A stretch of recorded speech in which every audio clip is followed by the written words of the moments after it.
bisa menapaki jalan yang lurus. Ya Allah, berikanlah hidayah kepada kami agar kami bisa menapaki jalan yang lurus. Lalu dijelaskan seperti apa jalan itu?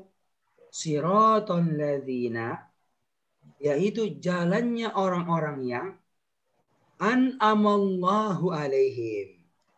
Allah telah memberikan kenikmatan kepada mereka. Ya kan? Sekarang muncul pertanyaan, siapakah itu orang-orang yang Allah telah memberikan kenikmatan kepada mereka? Siapa itu? Ayat ke-69 surat An-Nisa ini menjadi penjelas tentang orang-orang yang dimaksudkan dalam surat Al-Fatihah tersebut. Ini dia kata Allah, wa may yuti'illaha war rasulah.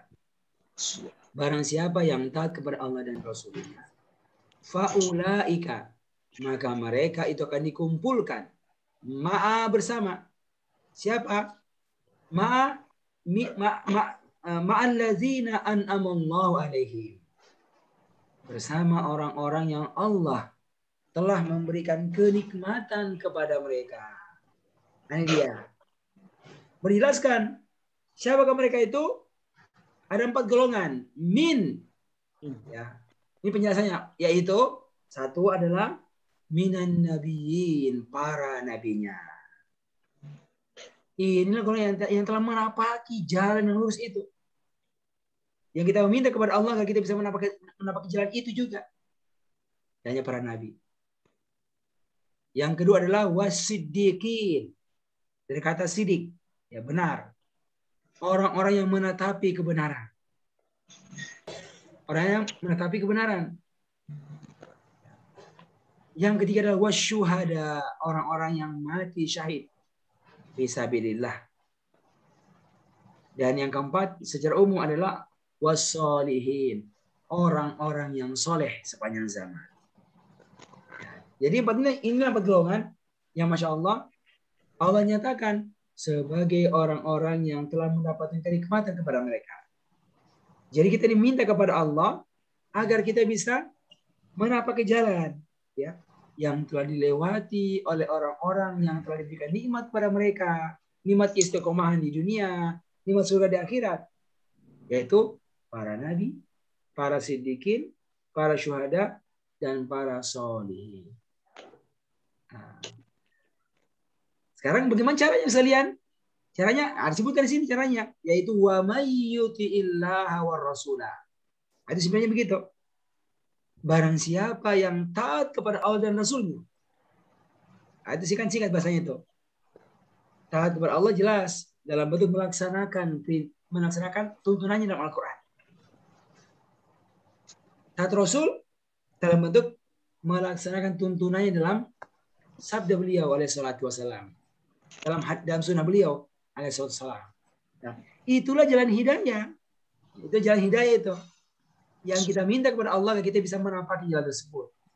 Jadi kalau kita bertanya, kita berdoa, ya Allah, ihdinas siratal mustaqim. Ya Allah, berikanlah aku hidayah petunjuk agar aku bisa menapaki jalan lurus ini. Apa itu jalannya? Jalan yang telah dilewati oleh para nabi, para siddiqin, para syuhada. Apa itu?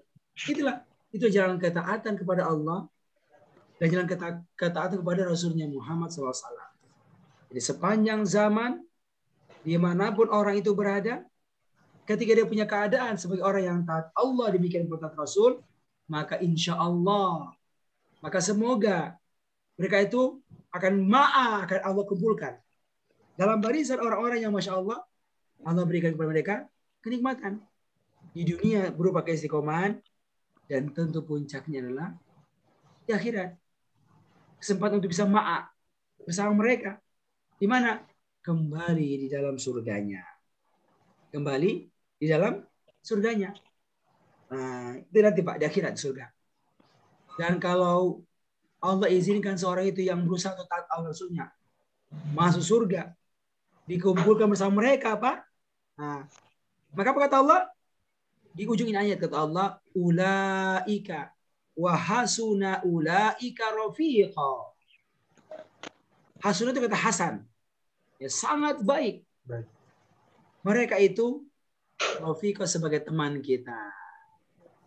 Jadi waktu di surga itu Pak akan berteman itu. Siapa dengan para nabi. Wah kan keren Pak. Ya. Siapa temanmu? Presiden. Wih presiden. Kan keren banget ya. Kalau dia punya teman presiden Pak. Siapa temanmu? Menteri. Wah keren banget itu. Di dunia. Kan begitu Pak. Ada kebanggaan. Tapi kalau nggak dapat nggak apa. Yang penting di surga temannya siapa? Minan nabi Allah. As-siddiqin, ya. Orang-orang yang jujur, Abu Bakar As-Siddiq, para sahabatnya, orang-orang soleh. Wa syuhada, orang-orang yang telah mengorbankan dirinya tanpa syahid. Ya, ada si fulan yang sebagian kita kenal namanya, sebagian nggak kenal kita namanya. Ya. Syuhada dari kalangan para sahabat, ya sampai syuhadanya para pejuang di negara kita Indonesia. Insya Allah. Nah, dan secara umum wassalihin, orang-orang yang berusaha untuk menjadi pribadi-pribadi yang soleh. Kata Allah, wa hasuna ulaika hasuna, dan sangat baiklah mereka itu sebagai rafiqon, sebagai teman kita. Di mana? Fil jannah. Fil jannah. Nah, makanya sekarang kuncinya semua sangat jelas. Jadi aja ya, wa may yuti'illah wa rasulah. Taat Allah, taat Rasulnya. Taat Allah ya Al-Quran ikuti. Nah, itulah pentingnya Bapak sekalian, kita belajar Al-Quran. Karena itulah caranya agar bisa wujudkan ketakwaan kita kepada Allah Subhanahu wa taala. Takwaan kepada Allah Subhanahu wa taala. Maka harapan kita dengan usaha kita, Masya Allah, kita bermajelis, kita belajar bersama-sama setiap pekannya ini. Semua kita berharap kita menjadi bahagia nih daripada orang-orang yang disebut tadi sih. Ya, Bapak sekalian. Dan kita belajar, dapatkan ilmunya, bertambah ilmunya, berarti kalau bertambah ilmu seharusnya bertambah. Kalau bertambah amal dan semakin banyak amalnya, maka semakin dekat pula dengan Allah SWT. Ya. Karena Allah mengatakan inna akramakum indallahi atqakum. Sesungguhnya orang yang paling mulia di antara kalian di sisi Allah adalah orang yang paling bertakwa kepada Allah Subhanahu wa taala. Itu Pak. Paling mulia. Di dunia mulia. Ya. Dan nanti di akhirat akan menjadi orang yang paling mulia. Bapak biasanya itu kalau orang di dunia itu punya posisi yang dekat dengan seseorang, di mana tempatnya itu biasanya ditempatkan? Kalau bermajelis, tempatnya jauh atau ke tempatnya dekat? Dekat. Dekat. Wah ini teman saya, teman karib aneh ini, teman aneh paling dekat ini. Nah di sini. Ya. Demikian pula di akhirat sekalian. Ya. Kalau orang itu menjadi orang yang paling dekat dengan Allah, ya, karena ketakwaan dia waktu di dunia, nanti di akhirat dia akan menjadi orang yang dekat dengan Allah. Dekat dengan Allah. Dan itu seharusnya menjadi harapan seorang muslim sekalian. Dan itu orang-orang yang bertakwa kepada Allah. Yang bahkan mungkin ya, sebagai mereka itu harus melewati jalan kepayahan. Jalan mendaki. Ya. Buat apa? Buat bisa menunjukkan ketakwaan dia. Karena ada kondisi-kondisi yang menguji dia. Nah, tapi karena harapannya dia ingin dekat dengan Allah, dan dia sadar itu jalan yang harus dilewati saat itu, maka dia memilih untuk melewati jalan itu dengan harapan bisa dekat dengan Allah. Masya Allah. Itu dalam Al-Quran. Ada sebuah potret ya, potret. Dan uniknya ini potretnya potret seorang perempuan. Perempuan Bapak sekalian. Perempuan yang secara umum dikenal sebagai lemah. Itu secara umum gitu kan? Lemah. Ya, tapi ini perempuan membuktikan dirinya sebagai perempuan yang kuat. Ya, kuat. Kuat apanya? Kuat hatinya sebenarnya. Kuat hatinya itu. Tapi karena hatinya kuat, membuat visinya kuat untuk menanggung masalah yang besar. Ya, yang orang kuat fisiknya sekalipun nggak mampu bisa menahannya. Pedihnya fisik, pedihnya hati. Tapi karena harapan ingin dekat dengan Allah membuat dia itu bisa bertahan daripadanya. Ya. Siapa itu, Pak? Yaitu istrinya orang yang paling jahat di atas muka bumi ini. Siapa itu Pak Endang yang paling jahat di muka bumi ini? Nama orangnya, nama personnya. Istrinya Firaun. Ya, istrinya Firaun. Firaun yang paling jahat kan? Istrinya Firaun. Nah, coba lihat. Coba kita lihat apa yang dikatakan oleh istrinya Firaun itu. Ya.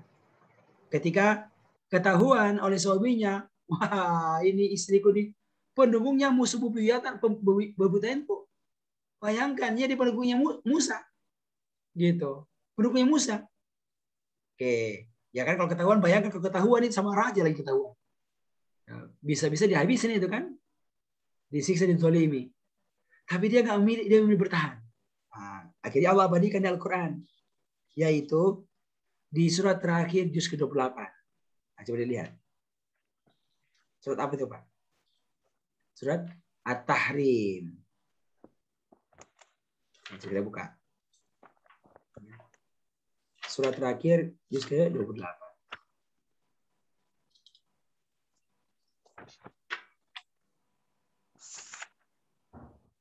Ya, di bagian bawah itu. Ayat yang ke-11.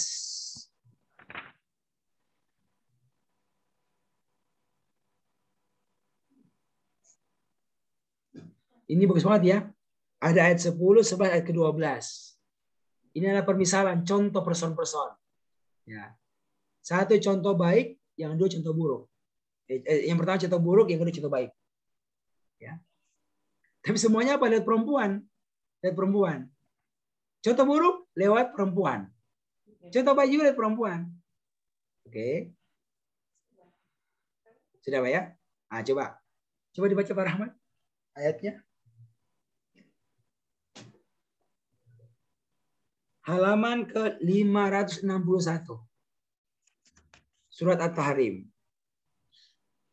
Halaman 561 surat At-Tahrim ayat yang ke-11. Coba. Kita Pak Rahmat. Mic-nya dinyalakan.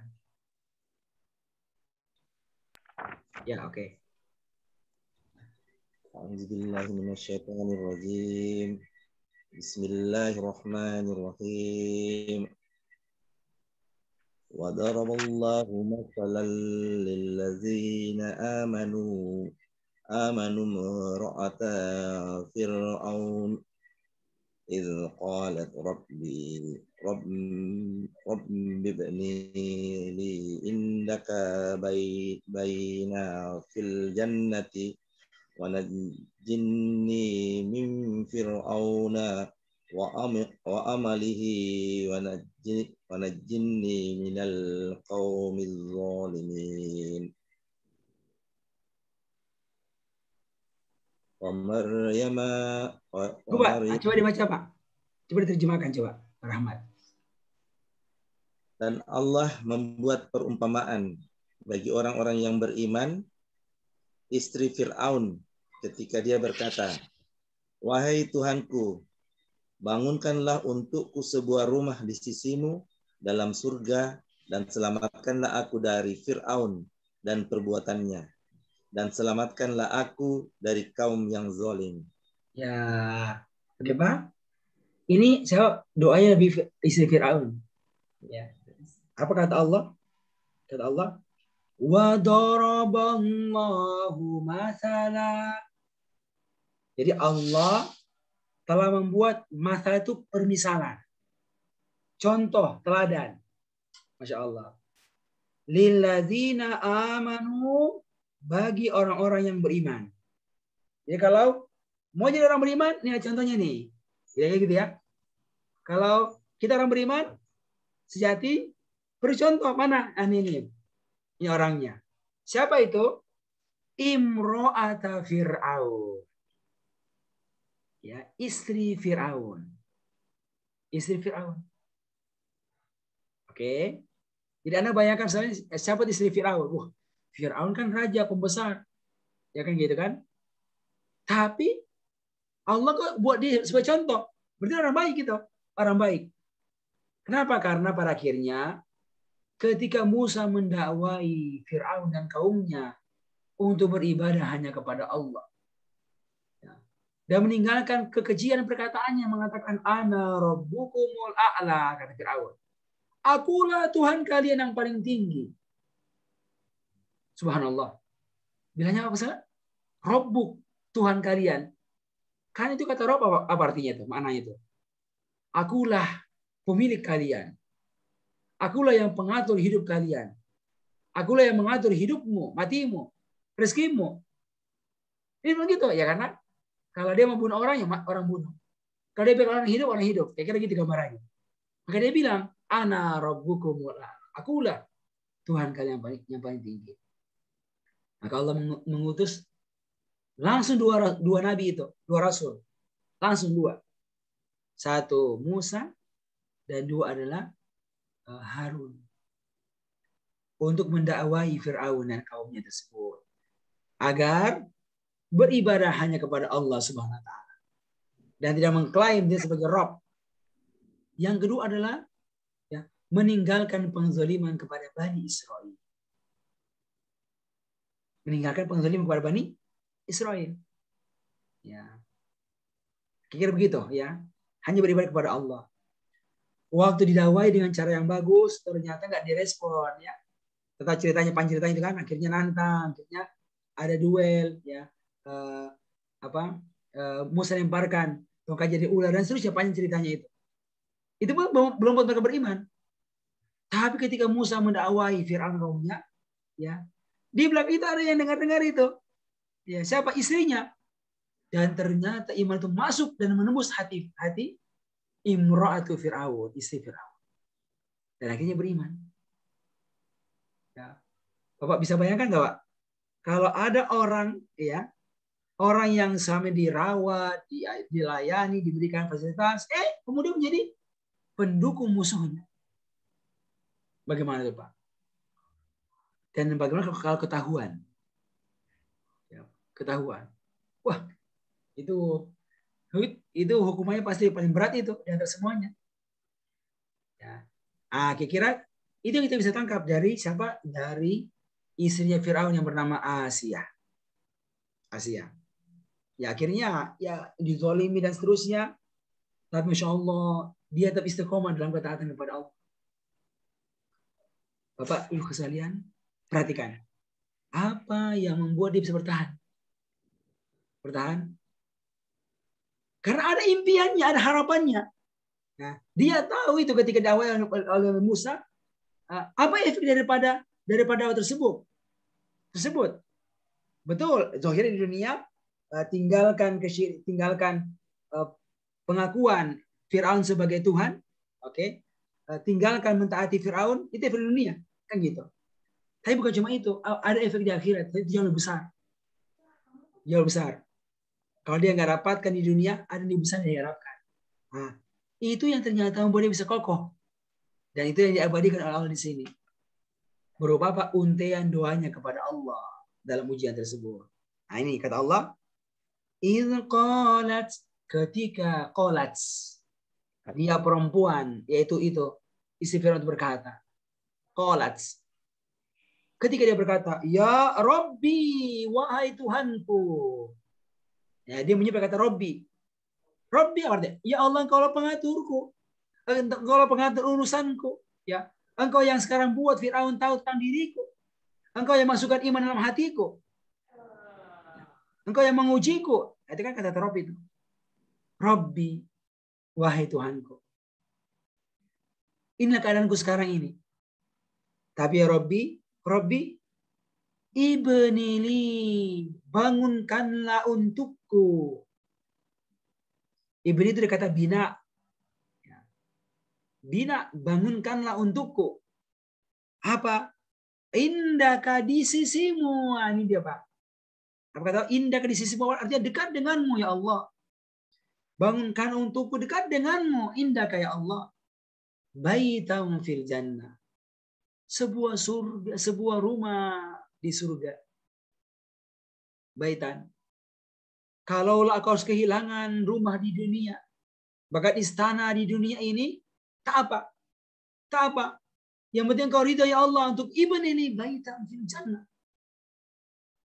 Kalau engkau izinkan untuk membangunkan untukku ya Allah, bahkan indahkah dekat denganmu ya Allah. Ya, dekat denganmu ya Allah. Indahkah baitan fil jannah.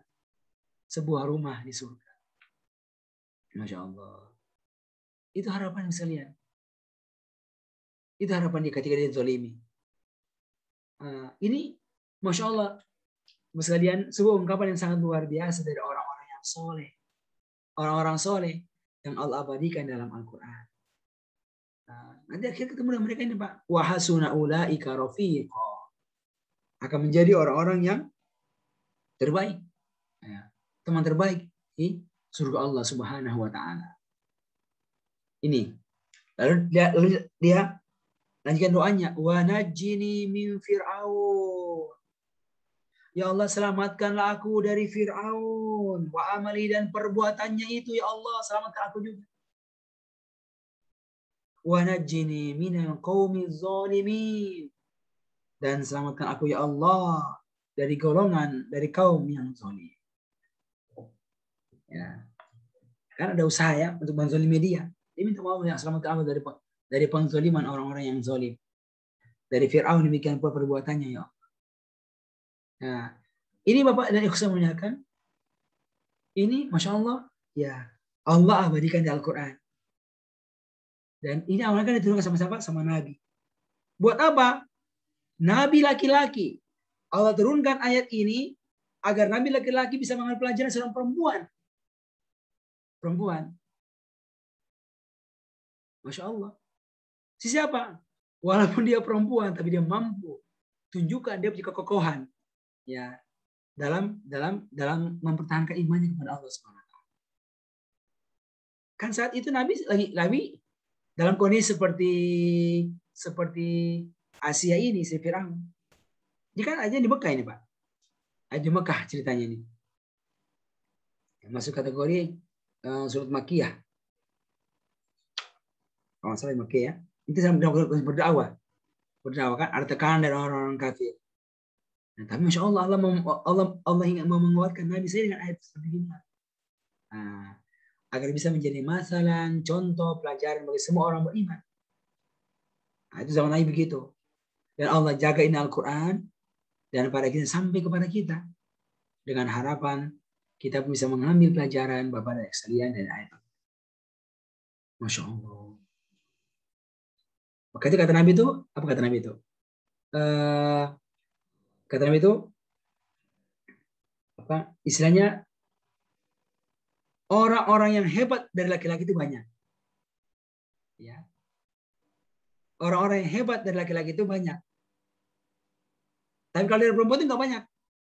Ya. Disebutkan ada dua. Ya. Ada dua orang hebat itu dari kalangan perempuan. Ya. Saya lupa redaksi hadisnya itu. Ya. Dari minar rijali katsir. Jadi istilah orang-orang hebat dari laki-laki itu banyak.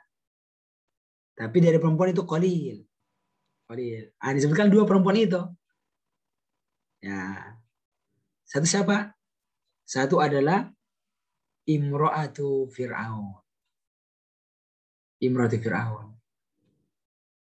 Yang kedua siapa Pak? Yang kedua? Maryam.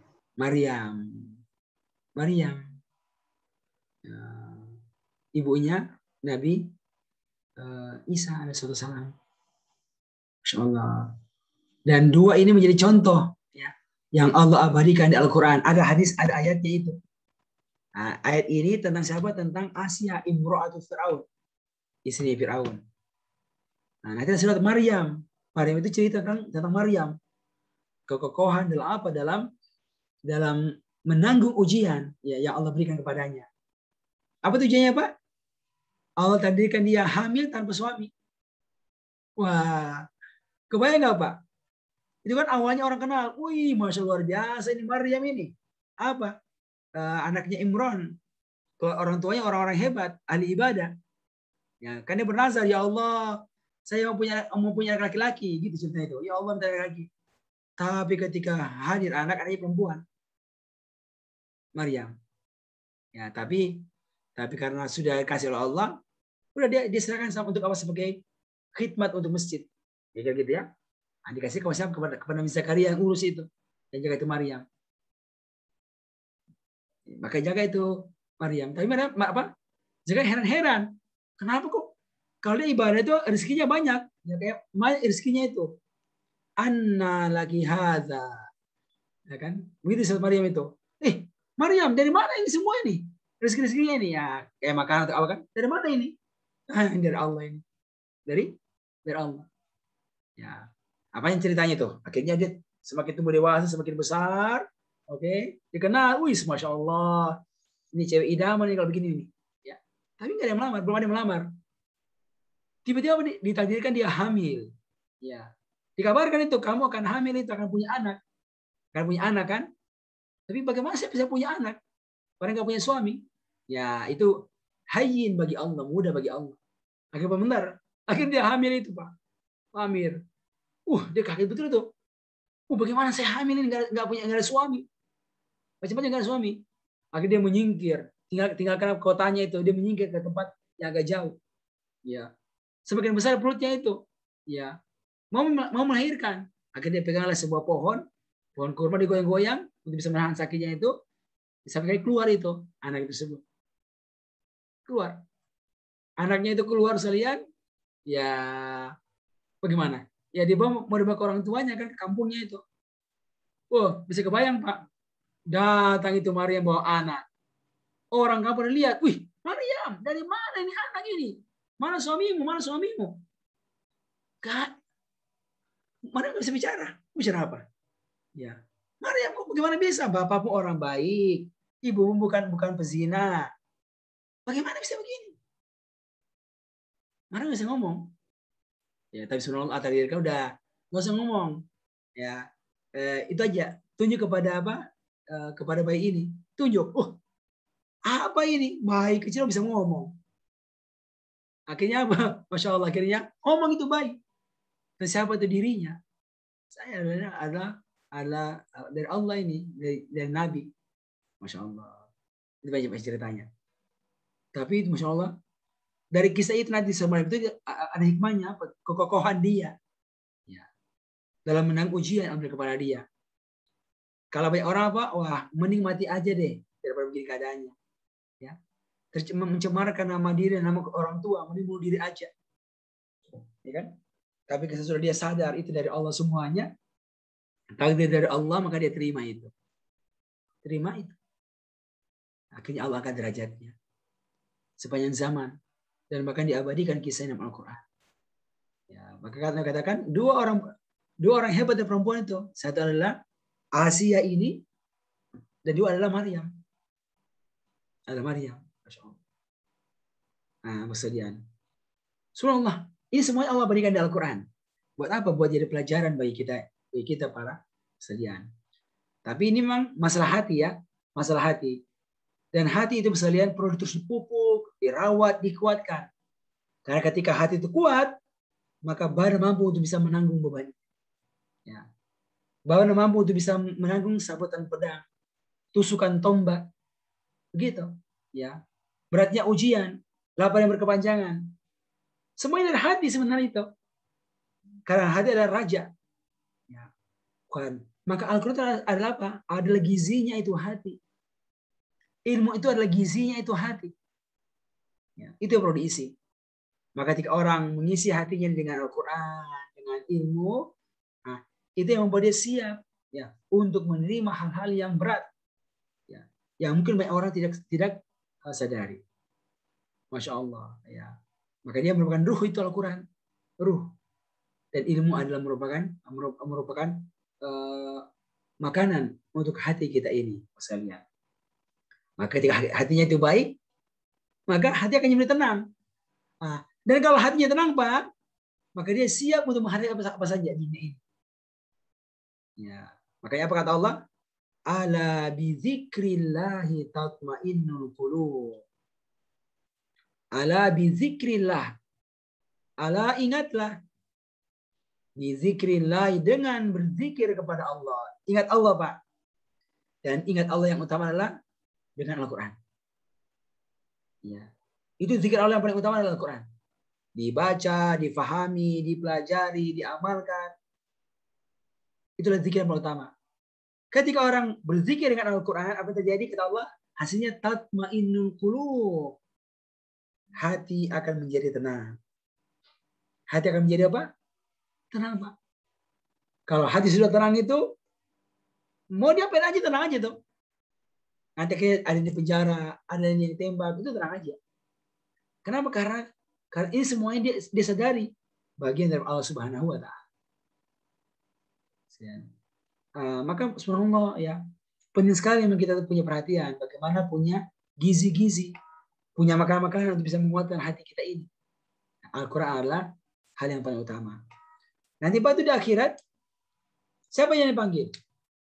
Yang datang dengan harta yang banyak, yang datang dengan keluarga yang banyak, yang datang dengan hati yang dengan istri yang cantik manis? Bukan. Tapi yang beruntung orang datang dengan hatinya. Tapi apa? Hati yang baik, hati yang bersih. Biqalbin salim, kata Allah. Ya, biqalbin salim.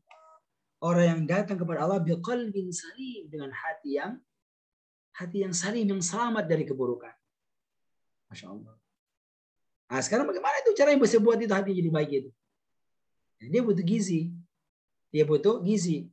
Gizi adalah ilmu ini, ilmu Al-Quran. Ilmu ini, ilmu sunnah Nabi kita Muhammad SAW. Nah, ketika datang hari kiamat, dipanggil itu orang-orang, Pak. Ya. Tapi siapa yang beruntung, Pak? Orang-orang yang punya hati-hati yang tenang. Ya. Dan Allah menyebutkan dalam sebuah ayat, kata Allah, ya ayyatuhan nafsul mutmainnah. Itu kata Allah. Surat apa nih? Al-Fajr. Ya, coba dibuka surat Al-Fajr. Surat Al-Fajr, surat ke-89.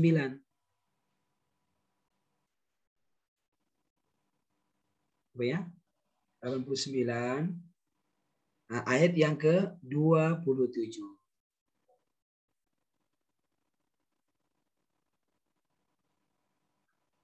Yang dipanggil untuk masuk surga. Orang, tapi orang yang mana? Orang yang datang dengan harta yang banyak, istri yang cantik, kekuasaan yang besar, atau dengan apa? Nah, ternyata orang yang datang dengan hatinya yang tenang itu. Nah, kata Allah sini, ayat ke-27. Nah, coba dibaca Pak Jayadi. Silakan Pak Jayadi. Udah ketemu, Pak? Belum ketemu. Surat Al-Fajr, Pak. Al-Fajr? Ya, halaman 594. Di Al-Qurannya itu. Yang mana, Dek? Al-Fajr juz 30 kan? Ya, juz 30. Ya. Surat ke-89. Oh, 89. Al-Fajr. Iya. Kalau punya Al-Quran, itu Al-Qurannya halaman 594. Al-Quran standar. 80. 594. Kalau pakai Al-Quran standar. 89. Wal Fajri ya? Iya. Ayat ke-27. Ayat ke-27. A'udzu billahi minasyaitonir rajim. Bismillahirrahmanirrahim. Ya ayyuhan nafsul mutmainnah irji'i ila rabbika radiyah. Rabbiki. Bukan Kak, Rabbiki. Irji'i ila rabbiki radiyatan mardiyah. Fadkhuli fi ibadi. wadkhuli jannati. Nah, coba diterjemahkan. Ada baca terjemahannya.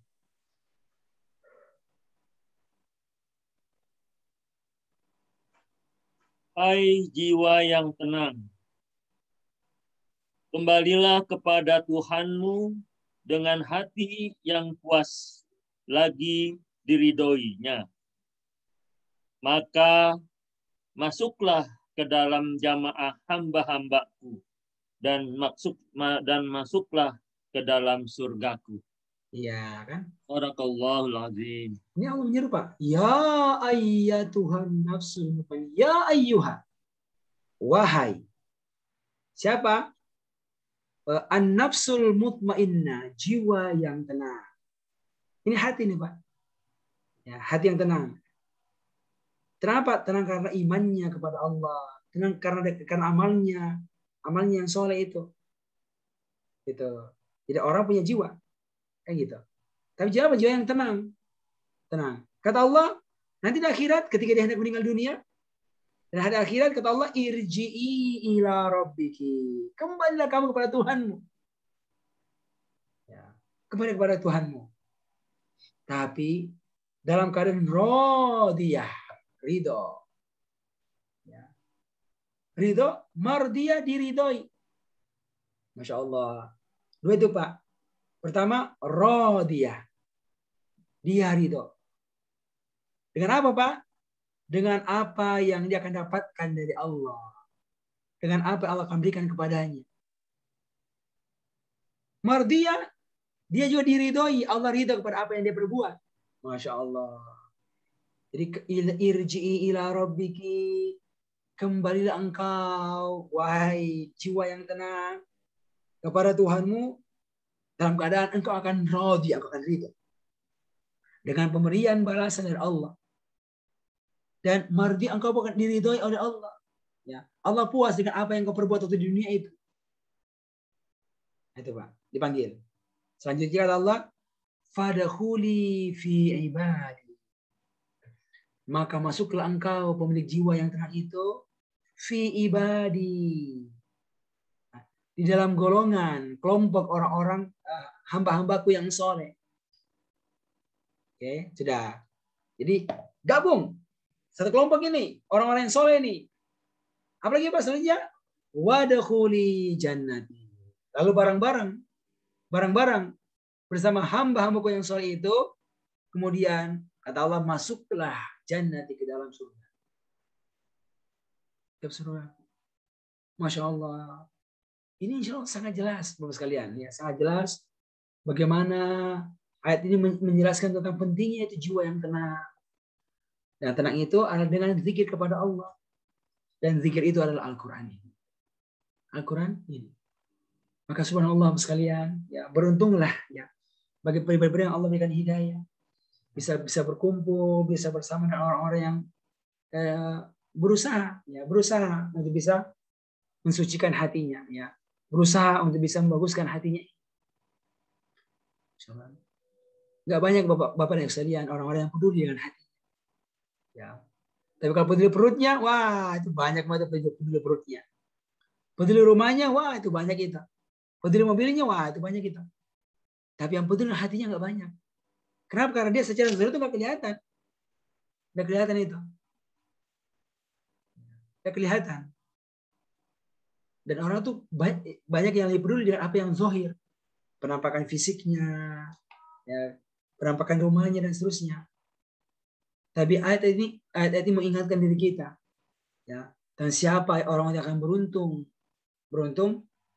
di dunia dan terutama di akhir kelak, ketika mereka menjadi pemilik hati-hati yang tenang.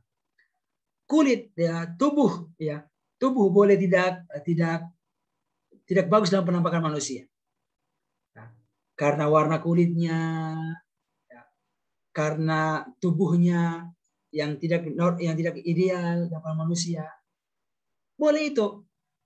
Tapi ketika tubuh ini memiliki qalbun, hati yang Masya Allah, ya, hati yang salim, memiliki nafsun mutmainnah, jiwa yang tenang, maka ini akan beruntung ini. Akan beruntung. Dan sekali lagi yang buat itu semua jadi begitu adalah Al-Quran. adalah Al-Quran. Maka benar-benar sekalian kita nih, Masya Allah, kumpul ini, buat apa? Buat ini. Ya. Kalau orang misalnya diharuskan untuk investasi, seharusnya dia berani investasi, berapapun jumlahnya itu, untuk apa? Untuk bisa mendapatkan jiwa yang tenang ini. Wah, ini sebaliknya banyak hal-hal orang nggak perlu berinvestasi ya untuk bisa mendapatkan hati yang tenang. Orang itu bisa gratisan tuh mendapatkannya. Tapi masalah orang nggak penting masalahnya, gitu. Karena nggak penting, artinya apa, banyak yang penting. Tapi ya dengan izin Allah dan ridhonya dan rahmat Allah, ada orang-orang yang Allah berikan ilmu, berikan pemahaman tentang masalah pentingnya qalbun salim ini, pentingnya nafsun mutmainnah ini, jiwa yang tenang ini. Ya, dan bagaimana cara untuk bisa mendapatkannya. Nah, makanya mereka bergabung dalam kelompok, dalam barisan, dalam kumpulan orang-orang yang ingin yang memiliki hati-hati seperti ini persennya. Dan kita berharap adalah kita bahagian ini daripada pribadi-pribadi yang berkumpul bersama-sama dengan harapan ya menjadi orang-orang yang memiliki nafsun mutmainnah, memiliki qalbun yang salim tersebut. Ya, maka semoga menjaga ini semuanya, ini semuanya. Demikian sekalian materi ya saya sampaikan pada dalam kita kali ini hanya sebagai penjelasan dari apa yang kita pelajari dari beberapa ayat yang kita kaji pada yang kita baca ya, asalnya baca pada program kita sebelumnya. Ya, ada yang mau ditanyakan Bapak Next yang berkaitan masalah penyampaian tadi, atau ada faedah-faedah yang didapatkan? Ya mungkin Pak Agus dulu, silakan Pak Agus. Baik Ustaz, syukran atas kesempatannya, terutama atas ilmunya juga Ustaz yang disampaikan. Kalau saya mungkin sambil teringat juga beberapa waktu yang lalu ya mentadaburi surat At-Tahrim juga. Ini mungkin bagian-bagian dalam kajian-kajian rumah tangga ya. Jadi saya mengambil pelajaran juga sebelumnya dari Ustadz Bakhtiar Nasir mengenai surat At-Tahrim ini Ustadz. Dan ini ketika saya pindah ke Tarakan, ini salah satu ayat yang saya pakai gitu Ustadz. Saya teringat dengan faidah ini. Jadi surat At-Tahrim ayat 11 tadi ya. Saya teringat nasihatnya Ustadz Bakhtiar Nasir waktu itu ketika memilih rumah atau tempat tinggal itu seperti Asia. Jadi pilih dulu tetangganya gitu. Jadi waktu itu saya teringat ya kalau cari rumah, cari lingkungan, terutama yang dekat masjid gitu. Itu yang saya terapkan juga setelah waktu saya pindah ke Tarakan. Saya minta informasi ke teman-teman yang sudah dulu di sini, carikan saya rumah yang dekat masjid gitu. Alhamdulillah di sini saya memang dekat masjid, dan di sini Masjid Darus Saadah namanya, itu memang masjid yang setipe dengan yang di kantor gitu. Artinya sama-sama dibangun oleh lembaga yang sama. Dan beberapa tempat juga yang memang saya survei semuanya dekat masjid. Hanya saja dari sisi lingkungan saya lihat di sini yang tempat tinggal saya yang saya tinggal di Tarakan yang lebih enak gitu Ustaz, kulturnya gitu. Karena sampingnya itu juga ada anak-anak pondok ya, beberapa lingkungan itu pondok-pondok. Jadi memang lingkungannya ramai untuk aktivitas religi. Jadi memang menambah semangat juga untuk kita ibadah. Itu di awal-awal sangat terasa sebelum mulai pandemi Ustaz ya. Pandemi memang akhirnya harus berubah, tapi ya di sini terlihat rohnya masih ada ya. Jadi secara lingkungan memang bawaannya saya lihat di sini lingkungan juga baik gitu. Itu salah satu hal mungkin Ustadz yang saya tadi teringat lagi dengan nasihat guru-guru kita ya terkait memilih dengan Asia tadi Ustadz. Dan ini di ayat berikutnya kan memang ada kisah ya, atau mungkin di ayat sebelumnya kan seperti yang Ustadz sampaikan tadi, dua perempuan yang dalam keadaan mungkin tidak baik, dan dua perempuan berikutnya adalah yang keadaan yang baik gitu ya, Asia dan Maryam di ayat terakhir ayat 12. Ini juga teringat ya, mungkin dari sisi hidup itu harus realistis gitu Ustaz. Itu yang saya pegang juga. Nabi Nuh, ya bagaimana kesabaran beliau gitu ya. Ternyata istrinya ya di ayat 10 digambarkan demikian. Demikian juga istri Nabi Lut ya. Ya artinya istri Nabi saja bisa demikian, apalagi kondisi-kondisi kita yang mungkin ya kita perlu realistis ya. Di sisi lain juga tetap perlu harapan mungkin gitu ya Ustaz. Iya. Artinya di tengah-tengah antara harapan gitu ya dan ketakutan. Itu mungkin itu yang salah satu ayat yang saya pegang juga untuk menjalani hidup gitu. Mungkin demikian Ustaz kalau saya. Terima kasih Ustaz. Masya Allah. Barakallahu fiik. Ya ini cukup bagus faedahnya ya. Awalnya doa, tapi tadaburnya ya untuk memilih tempat yang bagus. Jadi itu benar itu ya. Kalau mau bagus ya carilah tempat ya, yang bagus juga, yang dekat dengan orang-orang yang soleh, ya kan? Dekat dengan Allah.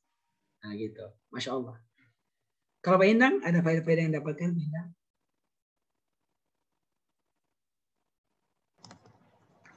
Paling tidak ada dua. Pertama, tadi kita belajar mengenai istrinya Fir'aun, ya kan? Kalau baca ayat sebelumnya juga istri dari Nabi Lut, ya, yang kita bisa bilang bahwa itu contoh-contoh yang kurang baik ya. Sebaliknya kita juga tadi mendapatkan contoh dari istrinya Fir'aun dan juga Maryam. Jadi di sini memang satu hal yang kita bisa petik pelajaran bahwa kalau kita saat ini memiliki istri yang solehah, itu satu karunia yang besar dari Allah ya untuk kita gitu. Dan saya merasakan bahwa di dalam hidup saya itu peran istri itu memang luar biasa ya.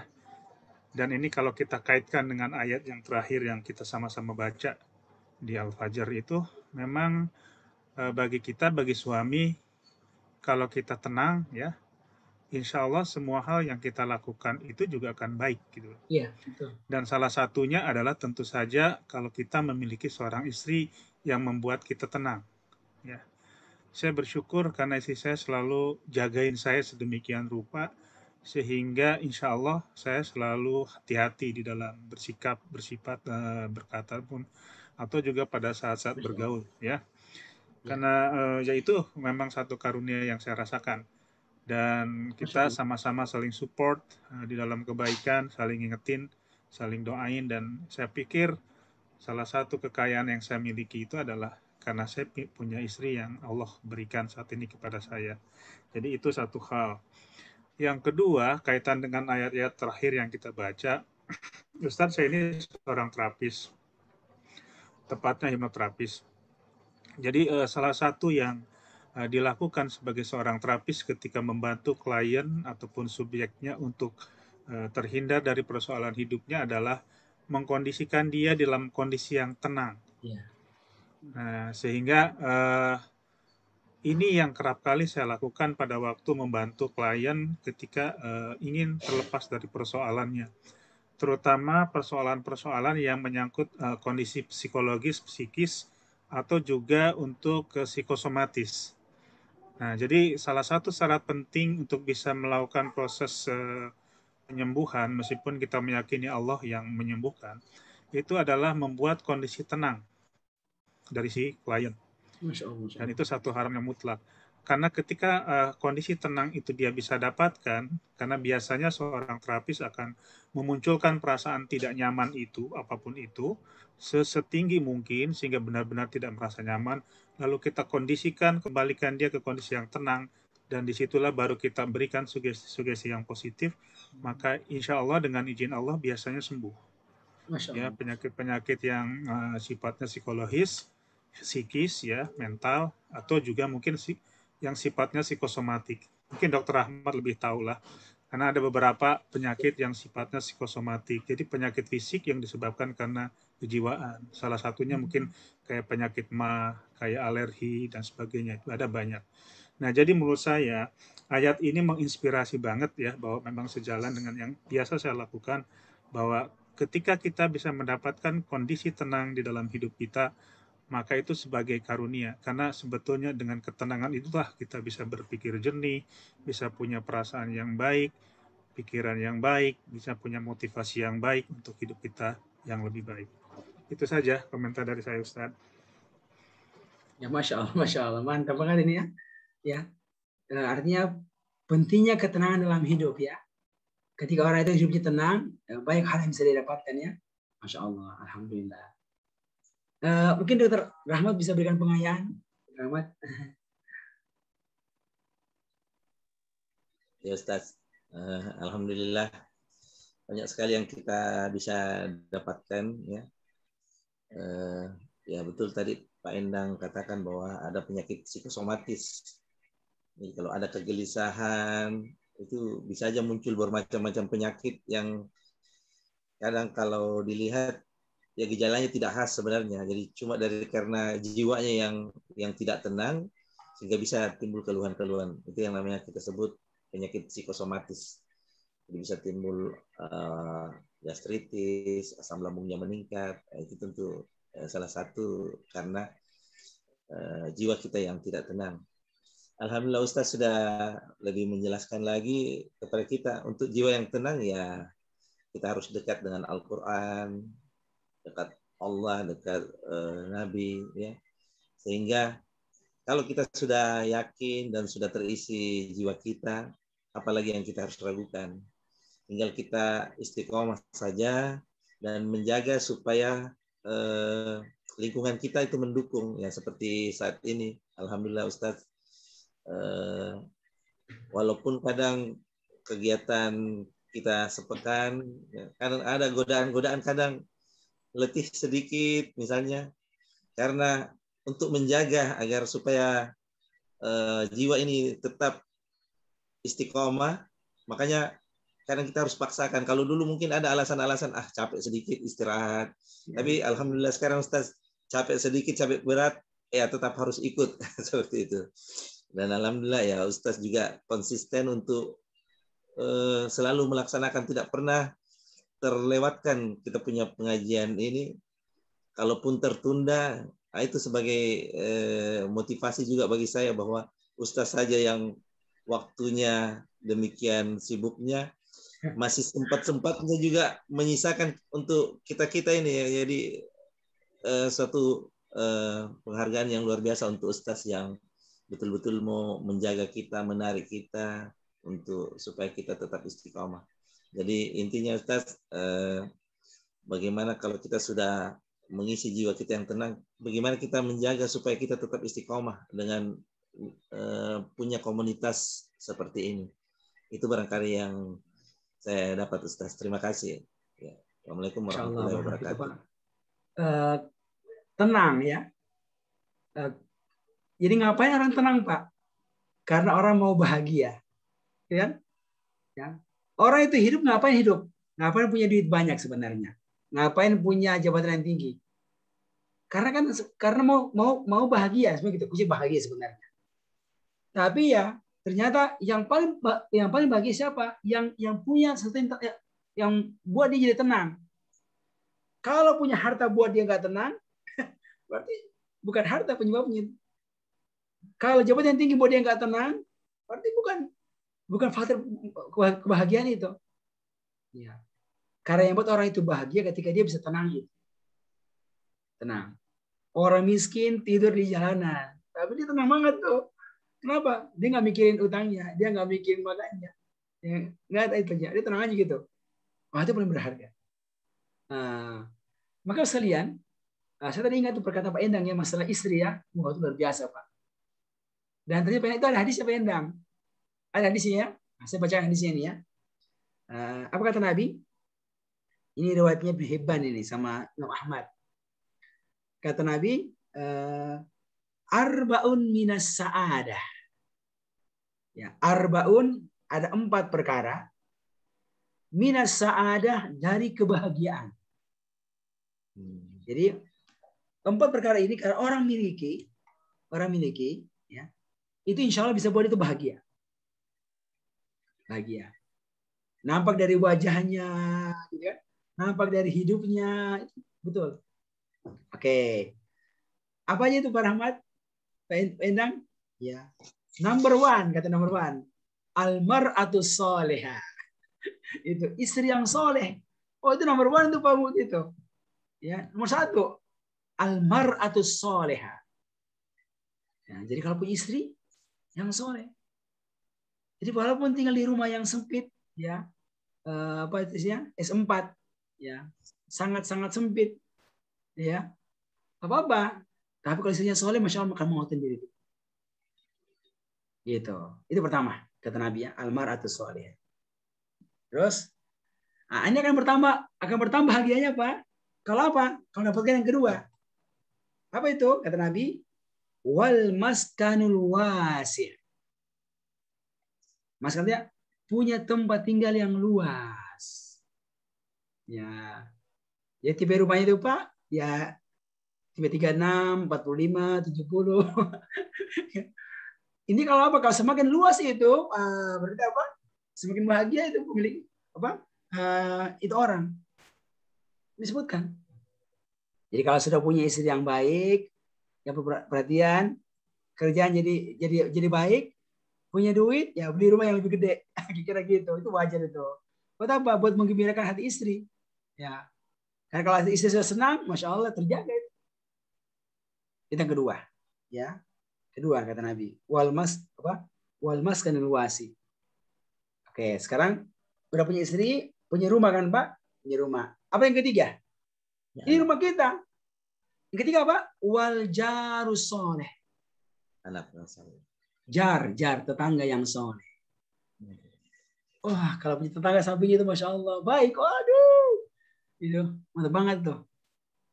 Ya, kalau punya tetangga yang bagus masya Allah luar biasa. Ini saya sekarang di tetangga luar biasa. Ada tetangga satu ini luar biasa. Mensupport banyak hal. Ya. Oke. Itu yang ketiga. Oke. Sekarang udah Pak ya. Kemana Pak ya? Kalau kita punya tetangga itu orangnya baik. Masya Allah. Baik urusan yang bisa kita bantu. Mau keluar rumah. Ubah sesuatu. Nitipin. Dan sebagainya. Aduh. Masya Allah. Oke. Terus yang keempat. Kira-kira apa Pak yang keempat ini Pak? Coba dibayangkan. Nah, ini disebutkan bukan batasan ya, tapi beberapa poin-poin aja. Apa yang keempat Pak? Punya kata Nabi adalah wal markabul hani. Nah, punya kendaraan yang enak, gitu ya. Punya kendaraan yang enak. Nah, sesuai dengan keadaan. Kalau punya motornya yang enak.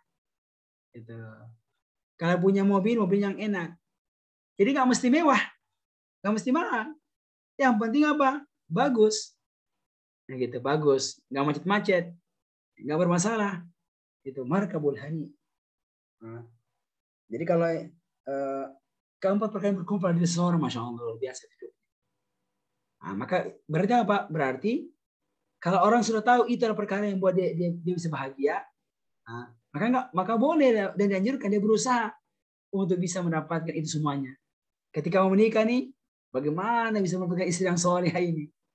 Ya, bagaimana Pak Rahmat kira tuh? Cari informasi siapa yang bagaimana mertuanya, gitu kan? Kemudian ikut pengajian atau tidak? Ya, wah ini ketemunya di mana? Di bioskop. Waduh, bioskop ketemunya. Bagaimana ketemu bioskop itu? Kan gitu kan? Itu ukurannya. Nanti kalau mau cari rumah, tanya-tanya lagi rumah yang banyak, yang luas. Boleh, luas dan murah, nggak apa-apa itu. Mau beli rumah, duitnya terbatas, ini mau yang luas, bisa aja. Yang di kota sedikit bergeser lah, gitu kan? Kalau rumah Jakarta 700 juta, gede masih lorong-lorong. Jika sudah masuk ke Depok, Bogor dikit-dikit, itu udah mulai gede banget tuh. Ya kan gitu. Kira-kira gitu Pak. Artinya nggak apa-apa, ya, maka itu bagus dan lanjutkan bersama untuk meningkatkan hal-hal yang sifatnya duniawi. Tapi goalnya bukan itu bagi seorang muslim, bukan. Ketika mendapatkan istri yang solehah, mendapatkan rumah yang baik, yang luas, mendapatkan tetangga yang baik, mendapatkan kendaraan yang bagus, digunakan untuk semakin taat kepada Allah Subhanahu Wa Taala. Nah, hari situ Pak, digunakan untuk semakin taat kepada Allah Subhanahu Wa Taala. Dengan harapan ya sama-sama bisa membangun rumah di surga kelak insya Allah Taala.